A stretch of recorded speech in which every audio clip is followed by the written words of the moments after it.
শুরু করছি আজকের গল্প মানিক বন্দ্যোপাধ্যায়ের লেখা সিঁড়ি।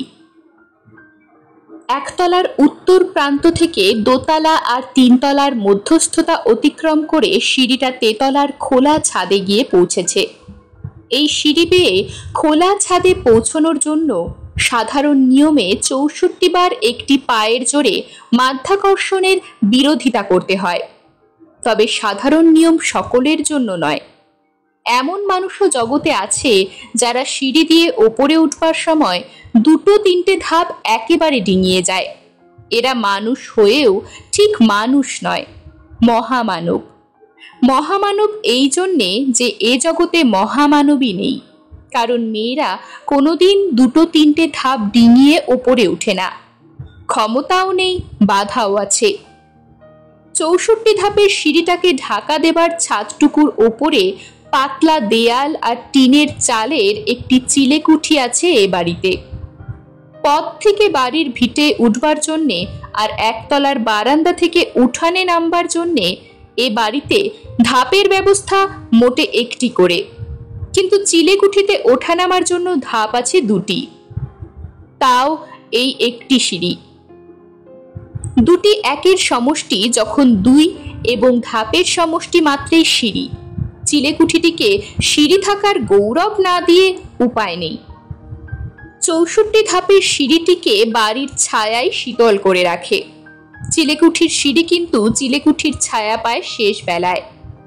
গ্রীষ্মকালেও সূর্য যখন নিস্তেজ, মেঘলা দিন বাদে দিয়ে শীতের ২ মাস পরেও দুপুরবেলা চিলেকুঠিটি হয়ে থাকে শীতার্ত মানুষের স্বর্গ, আর সিঁড়িটি হয়ে থাকে আগুন। শীত গ্রীষ্ম নির্বিশেষে যে শীতার্ত, তারও পায়ের পাতা পুড়িয়ে দেয়। ডান পায়ের চেয়ে ইতির বাঁ পাটি লম্বায় প্রায় ১ ইঞ্চি ছোট। হ্রস্ব পাখানি প্রথম ধাপে নামিয়েই সে তুলে নেয়। ব্যাপারটা মানবকে ভালো করে বুঝিয়ে দেওয়ার জন্যে দাঁতের ফাঁকে সজোরে শব্দ করে, ইস। মানব বলে, গরম বুঝি? ইতি বলে, আগুন হয়ে আছে। ঘরে কুজোয় জল ছিল, একতলা থেকে মানবের নিজের বয়ে আনা জল। কুজো কাত করে মানব সিঁড়িতে জল ঢেলে দেয়। যতক্ষণ সে জল ঢালতে থাকে ইতি কথা বলে না। সবটুকু জল মানব ঢেলে দেয় কিনা দেখবার জন্যে চুপ করে থাকে। কুজো খালি হয়ে গেলে মানবের হাত চেপে ধরে বলে, সব জল ঢেলে দিলে? একটু খেতাম আমি, তেষ্টা পেয়েছে। এতক্ষণ খাওনি কেন? এতক্ষণ কি মনে ছিল? জল দেখে খেয়াল হলো। মানব একটু হাসে। ৪০ বছরের পুরনো মুখখানায় ৭ দিনের দাড়ি গোঁফ জমেছে। বাঁ দিকের গালটি কবে যেন চিরে সেলাই করে দেওয়া হয়েছিল। ঘাম মুছে মুছে মাজা বাসনের মতো কপাল চিকচিক করছে। তামাকের ধোঁয়ায় ঠোঁট দুটি কালো। দাঁতে আর মুখে বেহিসেবি পান খাওয়ার ইতিচিহ্ন। শান্ত নির্মল হাসিটুকু তাই আরো অপূর্ব মনে হয়। ইতির মুখও সলজ্জ হাসিতে ভরে যায়। ব্রণের ছোট ছোট গর্ত ভরা দুটি গালেই টোল পড়ে সৃষ্টি হয় দুটি বড় গহ্বরের। মানব বলে, চলো নিচে যাই, তুমি জল খাবে আর আমি কুজোটা ভরে নিয়ে আসব। ইতি বলে, তোমার তেষ্টা পায়নি? মানব বলে, পাবে পাবে, ভাবছো কেন? ধাপ দুটি ভাসিয়ে কুজোর জল ছাদে ৩টি ধারায় ভাগ হয়ে গিয়েছিল।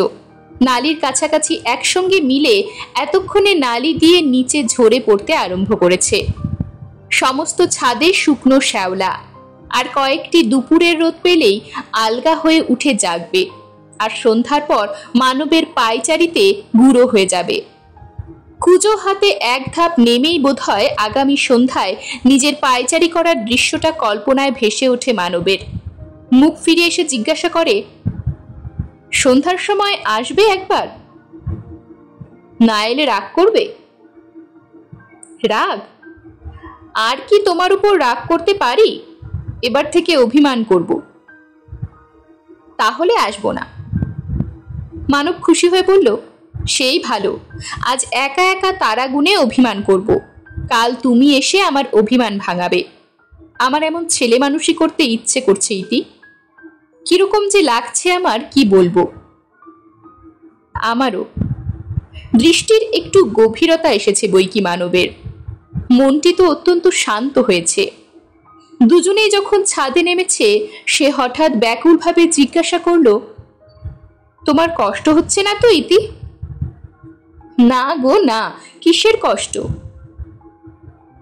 সন্ধ্যের পর না এসে ইতি তাকে অভিমান করার সুযোগ দেবে, পরামর্শ হচ্ছে এই। এখনই যেন মানবের অভিমান হয়। মুখখানা গম্ভীর করে সে বলে, তোমার চেয়ে আমি অনেক বড় কিনা তাই বলছি। আমি বা কি এমন আকাশের পরি? অভিমান গাঢ় হয়, মানবের চোখ পর্যন্ত যেন ছলছল করে। আকাশের পরি হলে তুমি আমার দিকে তাকিয়েও দেখতে না তো? কি ছেলে মানুষ তুমি। আকাশে রোদ, ছাদ গরম। আবার মানবের মুখ হাসিতে ভরে যায়। ইতির কাঁধে মুখ রেখে কথা বলতে গিয়ে কিছু না বলাই সে ভালো মনে করে। কথা বলার চেয়ে কঠিন হাসি হেসে ইতিকে তাই হাসির জবাব দিতে হয়। এ কি আশ্চর্য যে নিচে নামবার কথা ভুলে যাওয়ার মতো ভঙ্গিতে দুজনে কয়েক মুহূর্তের জন্য দাঁড়িয়ে থাকতে পারে। পায়ের তলার ছাদটুকু ছাড়া আর সব যেন অনাবশ্যক হয়ে গেছে। অনেক উঁচুতে এই ছাদ। দামি একটা হাউই পৃথিবী ছেড়ে যত উঁচুতে উঠতে পারে হয়তো তত উঁচুতে নয়, কিন্তু কে আর সে আপেক্ষিক তত্ত্ব প্রমাণ করতে বসবে দামি হাউই ছেড়ে? আশেপাশের বাড়িগুলো তো এত উঁচু নয়। এ বাড়ির মতো ইট বের করা নয় বলে কেবল দেখতে সুন্দর, কিন্তু সেটুকুও এ বাড়ির ছাদে যারা দাঁড়িয়ে থাকে তাদেরই ভালো লাগে। চোখ মেললেই সমগ্রভাবে চোখে পড়ে। তাছাড়া পাওয়া যায় আচ্ছন্ন অভিভূত হওয়ার একটা অতিরিক্ত ক্ষমতা। ইস, এবার মানবের চমক লাগে। গরম বুঝি? আগুন হয়ে আছে একেবারে। মানব আফসোস করে বলে, তোমাকে আজ খালি কষ্ট দিচ্ছি। দিচ্ছই তো, খালি কষ্ট দেওয়ার কথা বলছো? 64 ধাপের সিঁড়ির ছায়াতে নেমে যাওয়া মাত্র দুজনে যেন আশ্চর্য হয়ে পরস্পরের মুখের দিকে তাকায়। মানব বলে, সিঁড়িটা তো বেশ ঠান্ডা। ইতি সান্ত্বনা দিয়ে বলে, গরম থেকে এলে কি না? এতক্ষণ কিন্তু বুঝতেই পারিনি তোমার ঘরটা কি গরম। ধীরে ধীরে ইতি নামতে থাকে, প্রতি মুহূর্তে এলিয়ে পড়তে চাওয়ার মতো অলস অনিচ্ছুক পদে। সিঁড়ির মুখের কাছে তাপ ও আলো মেশার ফলে ছায়া একটু কম শীতল, কম ম্লান। প্রত্যেক ধাপ নামার সঙ্গে যেন বুঝতে পারা যায় ছায়া গাঢ় হচ্ছে, শীতলতা বাড়ছে। কিন্তু এই গরমে কোনো ছায়াই এমন শীতল হতে পারে না যে একটু আরাম দেওয়া বেশি কিছু দিতে পারে। ইতি কিন্তু একেবারে শিউরে ওঠে। জ্বরের রোগীর গায়ে কেউ যেন হঠাৎ বরফের ছ্যাঁকা দিয়েছে। তেতলার বারান্দায় বছর খানেকের ছেলে কোলে একটি মেয়ে দাঁড়িয়েছিল। ছেলেটি চুষছিল চুষি কাঠি, আর মেয়েটি চুষছিল ছেলেটির গোটা 3 আঙ্গুল। সিঁড়ির মাঝামাঝি বাঁকের ধাপটি একটু প্রশস্ত। সেখানে দাঁড়িয়ে ইতি শিহরণটুকু সামলায়, তারপর ফিরে যাওয়ার উপক্রম করে। কিন্তু উপক্রম করেই ক্ষান্ত হয়। ছুটে পালানোর এই আকস্মিক প্রেরণার জন্যই বোধহয় মুখখানা একটু অপ্রসন্ন ও ক্লিষ্ট হয়ে ওঠে। ততক্ষণে মানবও এদিকে ভদ্রতা করে ফেলেছে। মায়ে পয়ে কি হচ্ছে? মেয়েটি মাথার কাপড় তুলে দেয়। মুখ থেকে ছেলের আঙ্গুল খসে পড়ে। অনাবশ্যক নীরবতার সঙ্গে খানিকক্ষণ ইতির দিকে চেয়ে থেকে বলে, এমনি দাঁড়িয়ে আছি। নরেন আজ কখন আপিসে চলে গেল জানতেও পারিনি। উনি ভোরবেলা বেরিয়ে গেছেন, আমার বোনের বাড়ি হয়ে আপিস যাবেন। আজ ধীরে সুস্থে রান্না বান্না করেছি, একেবারে রাঁধবই না ভেবেছিলাম। হঠাৎ আমার দেওর এসে পড়ল কিনা, তাই রেঁধেছি। রেঁধে বেড়ে না খাওয়ালে নিন্দে করতো তো, গিয়ে বলতো ভাইকে তো পর করেইছি, বাড়িতে এলে একবেলা খেতেও বলি না। এইমাত্র চলে গেল। কেন এসেছিল জানেন? টাকা চাইতে। এদিকে আমার নিন্দে ছাড়া মুখে কথা নেই। দাদাকে বাড়ি না পেয়ে আমার কাছে দিব্যি 10টা টাকা চেয়ে বসলো। আমি বললাম, আমি টাকা পাবো কোথায়? দাদার কাছ থেকে নেবেন। তুই ছাদে কি করছিলি ইতি? ইতি বলে, বাড়ি ভাড়া দিতে গিয়েছিলাম, মা বললে ভাড়ার টাকাটা দিয়ে আয় তো ইতি, সেই জন্যে। ছেলের ভার ডান হাত হতে বা হাতে গ্রহণ করে আবার মেয়েটি অনাবশ্যক নীরবতার সঙ্গে ইতির দিকে খানিকক্ষণ চেয়ে থাকে। তারপর হঠাৎ একটা ভুলে যাওয়ার কথা মনে পড়বার ভঙ্গিতে বলে, ও হ্যাঁ, আমাদের ভাড়ার টাকাটাও তো দেওয়া হয়নি, কি করেই বা দেব? কাল তো মোটে মাইনে পেলেন, আজ দিতে বলে গেছেন। একটু দাঁড়ান, টাকাটা এনে দিই, কেমন?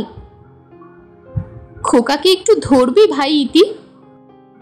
ইতির কোলে ছেলে দিয়ে আঁচলে বাঁধা চাবির গোছায় বার কয়েক ঝনাত করে শব্দ তুলে ঘরের ভেতরে মেয়েটি বাক্স খোলে। গোটা 2 বাক্স মোটে তার সম্পত্তি, কিন্তু চাবির গোছায় চাবি যেন আটে না, আঁচল ছিঁড়ে পড়তে চায়। বাক্স খোলা আর বন্ধ করতেও কত যে অনাবশ্যক শব্দের সে সৃষ্টি করে বলবার নয়। মানব নিচু গলায় ইতিকে জিজ্ঞাসা করে, তোমাদের ভাড়া দিতে এসেছিলে নাকি? ইতি বলে, না, ওর কাছে একটা কৈফিয়ত দিতে হবে তো। ইতিকে খোকা অনেকদিন থেকে চেনে, প্রায় আজন্ম, কিন্তু ইতি কোনোদিন তার হাতের আঙ্গুল মুখে পুড়ে চোখে না বলেই বোধহয় ইতির কোলে থাকতে তার ভালো লাগে না। চুষিকাঠিটা প্রথমে নিচে পড়ে যায়, এদিক ওদিক চেয়ে খোকা মুখ বাঁকায়। তারপর মানব তার গালে একটা টোকা দেওয়া মাত্র সে কাঁদতে আরম্ভ করে। বাক্সে চাবি দিতে দিতে মেয়েটি আনন্দে গদগদ হয়ে বলে, আসছি রে আসছি, দুষ্টু কোথাকার, 1 মিনিট আমায় ছেড়ে থাকতে পারবি না? আচ্ছা ছেলে হয়েছিস তো তুই। ভাড়ার টাকা, স্বামীর লিখে রাখা রসিদ আর এক কলম কালি নিয়ে খোকার মা বারান্দায় আসে। মানবকে টাকা গুনে দিয়ে রসিদে তার সই নেয়। তারপর ছেলেকে কোলে করে বলে, এত টাকা ভাড়া তো পান, কি করেন টাকা দিয়ে? সমস্ত বাড়িটা ভাড়া দিয়ে এই গরমে একা একা চিলে ঘরে কি করে থাকেন আপনি? আমি হলে তো পারতাম না। মানব ভাড়ার টাকা কোমরে গুজে বলে, না পেরে উপায় কি? খোকার বাবার মতো আমি তো চাকরি করি না। খোকার মা চোখ বড় বড় করে বলে, আপনার আবার চাকরি? 1 মাসে আপনি যা সুদ পান ওর মাইনের তা কগুণ কে জানে। একটু শুইগে খোকাকে নিয়ে, ঘুমিয়ে পড়ে তো তোকে ডাকবই। তি পাখিটার ঠোঁট আর পা দুটো ভালো হচ্ছে না, একটু দেখিয়ে দিস। কটি করে ঘর বুনতে বলেছিলি ভুলে গেছি ভাই, যা দুষ্টুমি করে খোকা। মানব বলে, আরেকজন দুষ্টুমি করে না? করে না? ফিক করে হেসে ফেলে পাক দিয়ে ঘুরেই খোকার মা ভিতরে চলে যায়। কুজোটা তুলে নিয়ে মানব সিঁড়ির 1 ধাপ নেমে গিয়ে দাঁড়ায়। মুখ ফিরিয়ে বলে, এসো, দাঁড়িয়ে রইলে কেন? ইতি নীরবে আসে। সমতল বারান্দায় ছোট বড় পা নিয়ে চলার ভঙ্গিটি তার বেশ। অন্য সব মেয়ে যেন শুধু চলে, ইতি একটা অজানা ছন্দে দুলে দুলে চলে। কোলে ছেলে নেই ইতির, আঁচলে নেই চাবির ভার, তবু বুকে পিঠে কাখে ছেলে যেন আছে তার অনেকগুলো। আঁচলে বাঁধা আছে সে যত ভার বইতে পারে না তার চেয়ে বেশি ভারী চাবির গোছা। সিঁড়ি বেয়ে নামতে নামতে মানব বলে, তোমাদের 5 মাসের ভাড়া বাকি আছে। হ্যাঁ। মানব রসিকতা করে বলে, অন্য কোনো ভাড়াটে হলে কবে তুলে দিতাম। হ্যাঁ। রাগ হলো নাকি ভাড়ার কথা বললাম বলে? না না, রাগ কিসের? সিঁড়ি বেয়ে তেতলায় নামার শিথিল ভঙ্গি এখন দোতলায় নামার সময় স্খলিত পদে নামার ভঙ্গিতে দাঁড়িয়ে গেছে। নামাও যেন কম পরিশ্রমের কাজ নয়। মানব মুখ ভার করে বলে, অত হিসেব করে কথা বলা আমার আসে না, যা মনে আসে বলে ফেলি। কি এমন বললাম যে তোমার মুখ ভার হয়ে গেল? ইতি একটু হাসে, হাসলে মুখের ভার হালকা হয়। মুখ আবার ভার হলো কোথায়? কি ছেলে মানুষ তুমি, তোমার কথায় কি আর মুখ ভার করেছি? মুখ ভার করেছি তেতলার ওই লক্ষ্মী ছাড়ার কথায়। খোকার বাবা তো এদিকে মায়না পায় 63 টাকা, অহংকারে যেন ফেটে পড়ছে। সুতরাং মানবও হাসে। ইতির কথায় স্ত্রী চরিত্রের একটি স্থূল দিক ফুটে উঠেছে। আর নিজের সূক্ষ্ম বুদ্ধি দিয়ে সেটা ধরতে পেরেছে বলে গর্ব আর আমোদ অনুভব করে। ইতিকে নাড়া দিয়ে স্ত্রী চরিত্রের আরো দুটো দিক আবিষ্কারের আশায় বলে, কেন, নরেশের বউ বেশ লোক। বেশ না ছাই, সুখে আছে তাই, আমার মতো পোড়া কপাল তো নয়। তোমার পোড়া কপাল নাকি? দুজনেই থমকে দাঁড়ায়। ইতি পেছনে হেলে যায় সাপের ফনা ধরার মতো, বলে, কি বলছেন? মানব গম্ভীর হয়ে বলে, তোমার পোড়া কপাল বলছো, আমার জন্য তো? সাপের ফোঁস করার মতো ইতি সজোরে নিঃশ্বাস ছাড়ে, কিন্তু ছোবল মারার বদলে বয়স্কা নারীর চিরন্তন ক্ষমা করা আর প্রশ্রয় দেওয়ার ভঙ্গিতে বলে, তোমার সঙ্গে আর পারলাম না, মা বাবা ভাই বোনেদের কথা ভেবেই ও কথা বলেছি। কি কষ্টে আছে সবাই বলো তো, নইলে আমি তো আজ রাজরানী। অবশ্যই দেখতে শুনতে রাজরানী নই, তোমার জন্য রাজরানী।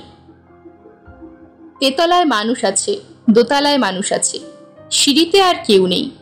তবু এটি জোর করে গলায় একেবারে খাদে নামিয়ে দেয়, বলে, তুমি আমার রাজা। দুজনে দোতলায় নামা মাত্র ওপরের যে ঘরটিতে খোকাকে নিয়ে খোকার মা শুতে গেছে, ঠিক তার নিচের ঘর থেকে বার হয়ে আসে মাঝবয়সী এক মহিলা। মহিলাটি এত মোটা যে পদক্ষেপে মেঝে না কাঁপলেও দুমদাম শব্দ হয়। তবে এখন পা ফেলার শব্দটা তার একটু জোরালো, হয়তো একটু বেশি জোরেই সে এখন পা ফেলছে। কোথায় ছিলি ইতি? তেতলায় ছিলাম, খোকার মার কাছে। ছাই ছিলি, 3 বার ওপরে নিচে তোকে খুঁজে এসেছি। তখন হয়তো চিলে ঘরে গিয়েছিলাম, মা বললে ভাড়ার টাকাটা দিয়ে আয় তো ইতি, সেই জন্যে। এতক্ষণ তো খোকার মার সঙ্গে গল্প করছিলাম, জিজ্ঞেস করে আয় খোকার মাকে। খোকার মার সঙ্গে গল্প করছিলাম না মানব বাবু? মানব বলে, করছিলে বই কি। ইতি আবার জিজ্ঞাসা করে, আপনি বললেন না কুজোয় জল ফুরিয়ে গেছে? আমি বললাম না চলুন নিচে গিয়ে কুজোতে জল ভরে দিচ্ছি। মানব মাথা নেড়ে সায় দেয়। মোটা মেয়েটির রং খুব ফর্সা, এতক্ষণ মুখখানা তার লাল হয়েছিল, এবার ধীরে ধীরে লালচে ভাবটা কমে যেতে আরম্ভ করে। খানিকক্ষণ চুপচাপ দাঁড়িয়ে থেকে আরো জোরে দুমদাম পা ফেলে সে ঘরে গিয়ে ঢোকে। দরজা বন্ধ করে দরাম করে খিল তুলে দেয়। পরক্ষণে খিল খুলে আবার বের হয়ে আসে। তুই মর ইতি, মর, তুই গোল্লায় যা। পা না তোর খোড়া? খোড়া পায়ে তুই না সিঁড়ি ভাঙতে পারিস না? সিঁড়ি ভাঙতে পারিস না তো জমের বাড়ি যাস না কেন তুই? মানব বলে, সুধা, আজ হাসপাতালে যাওনি? সুধা বলে, দেখতে পাচ্ছ না যাইনি। মানব আবার বলে, আজ ডিউটি নেই বুঝি? সুধা হঠাৎ কাঁদো কাঁদো হয়ে বলে, ডিউটি থাক বা না থাক তোমার কি? মানব শান্তভাবে বলে, না এমনি বলছি। ভাড়ার টাকা দেবে নাকি আজ কিছু? সুধা স্তব্ধ হয়ে যায়। চোখের চারদিকের অতিরিক্ত মাংস ফেটে ছোট ছোট চোখ দুটিকে বড় করবার চেষ্টা করে। ভাড়া চাইছো, ভাড়া? মানব মৃদু একটু হেসে বলে, তুমি তো বলেছিলে আজ কিছু দেবে। এখনো মাইনে পাইনি। বেশ, মাইনে পেলে তবে দিও। নগেনকে ফিরে আসার জন্য খুব বিজ্ঞাপন দিচ্ছ না সুধা? সুধা মুখ সাদা করে বলে, কে বলে বিজ্ঞাপন দিচ্ছি? কাগজে দেখলাম, বেশ বিজ্ঞাপন দিয়েছ। ছেলে মেয়েদের নিয়ে একা আর কতকাল চালাবো? আমার জন্যে না হোক ওদের কথা ভেবে ফিরে এসো। ইতি তোমার সুধা। তোমার বিজ্ঞাপন যদি চোখে পড়ে সুধা, যেখানে থাক নগেন ছুটে আসবে। সুধা আর কথা বলে না, আবার ঘরে ঢুকে দরজা বন্ধ করে দেয়। এবার তার পদক্ষেপের শব্দও হয় কোমল, দরজা বন্ধ করার শব্দও হয় মৃদু। সিঁড়ি দিয়ে নামতে আরম্ভ করে ইতি বলে, সিঁড়ি যেন আর ফুরোতে চায় না। কষ্ট হচ্ছে? থাক, আর দরদ দেখিয়ে কাজ নেই। সুধাদির কমাসের ভাড়া বাকি আছে। কমাস আবার? 2-1 মাস? কি করবে বলো বেচারি? 4টি ছেলে মেয়ে নিয়ে চারিদিকে অন্ধকার দেখছে। নার্সগিরিতে কি পয়সা আছে? তুমি দাও না কেন? আমি কেন দেব? আমার সঙ্গে কি সম্পর্ক? আর 2 মাস দেখব, ভাড়া যদি না মেটায় স্পষ্ট বলে দেব, বিনা ভাড়ায় যে বাড়িতে থাকতে পাবে সেখানে থাকোগে, আমার এখানে ওসব চলবে না। সিঁড়ি পেয়ে দোতলায় নামার স্খলিত ভঙ্গি ইতির এবার নিজের হঠাৎ মুচড়িয়ে ভেঙে পড়বার ইঙ্গিতে পরিণত হয়ে গেছে। কিন্তু এদিকে সিঁড়িও ফুরিয়ে আসছে। প্রাণপণ চেষ্টায় মানবের বাহুমূলে আস্তে একটি চর মেরে মৃদু হেসে সে তাই বলে, কি দুষ্টুই তুমি ছিলে। তেতলায় খোকার মা খোকাকে যেমন করে দুষ্টু বলেছিল ঠিক তেমনি করে। তারপর আচমকা জিজ্ঞেস করে, কই দিলে না? মানব বলে, কি? মা যে 10 টাকা ধার চেয়েছে, ভাড়ার টাকা তো পেলে, তাই থেকে দাও না। মানব মৃদু হেসে কোমরের গোজা টাকা বার করে ইতিকে 10টা টাকা দেয়। ইতি ঘাড় গুজে নামতে থাকে। একতলার বারান্দায় নেমে দেখা যায়, বারান্দায় মা দূরে বসে দেয়ালে ঠেস দিয়ে ইতির মা ঘুমোচ্ছে। পাশে পড়ে আছে বছর 3 একটা উলঙ্গ ছেলে, সর্বাঙ্গে তার অনেকগুলি পাঁচড়া। বারান্দার অপর প্রান্তে এঁটো বাসন পড়ে আছে। ছেলেটার পাঁচড়ার রস ভালো না লাগায় থেকে থেকে পাঁচড়া ত্যাগ করে কয়েকটা মাছি উড়ে যাচ্ছে এঁটো বাসনে, আর উচ্ছিষ্ট ভালো না লাগায় থেকে থেকে কয়েকটা মাছি এঁটো বাসন ত্যাগ করে উড়ে এসে বসছে ছেলেটার পাঁচড়ায়। ইতির মার ঘুম ঠিক ঘুম নয়, চোখ বুজে থাকা, মটকা মেরে নয়, শান্তিতে আর দুর্বলতায়। চোখ মেলে ইতির মা বলে, ইতি এলি? বলে মানবের মুখের দিকে চেয়ে ইতির মা বলে, সকালবেলা 1 কুজো জল নিয়ে গেলেন, ফুরিয়ে গেছে। ইতি, যা তোমা, কুজোয় জল ভরে দিয়ে আয়। ওসব কি পুরুষ মানুষের কাজ? মানব বলে, সিঁড়ি ভাঙতে ইতির কষ্ট হয়, আমিই নিয়ে যেতে পারবো। ইতির মা এ কথা শুনতে পায় না। মেয়ের পদমূলে চোখ রেখে বলে, তোর গায়ে রক্ত কিসের লো ইতি? ইতি নিশ্চিন্ত ভাবে বলে, পাঁচড়া চুলকে ফেলেছি। মানব বলে, তোমার পাঁচড়া হয়েছে ইতি?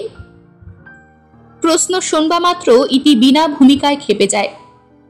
আর্তনাদ করার মতো বলতে আরম্ভ করে, হ্যাঁ হয়েছে, 100টা হয়েছে। কি করবে তুমি? ঘেন্না করবে? করোগে যাও। কে তোমার ঘেন্নাকে কেয়ার করে? দেখছো না ভাইয়ের গায়ে পাঁচড়া? জানো না ভাইকে আমি কোলে নিই? পাঁচড়া হবে না তো কি হবে আমার? তাড়াতাড়ি কুজোটা নামিয়ে রাখতে সেটা গড়িয়ে উঠোনে পড়ে ভেঙে যায়। মানব সেদিকে চেয়েও দেখে না। ঘরে যাও ইতি, সুধাকে পাঠিয়ে দিচ্ছি বলে একেবারে 3-4টা ধাপ ডিঙিয়ে মহামানবের মতো মানব ওপরে উঠতে আরম্ভ করে। এরকমই আরো সব গল্প পেতে চ্যানেলটিকে সাবস্ক্রাইব করে দেবেন। আর গল্পটি যদি ভালো লেগে থাকে তাহলে লাইক, শেয়ার আর কমেন্ট করে দেবেন।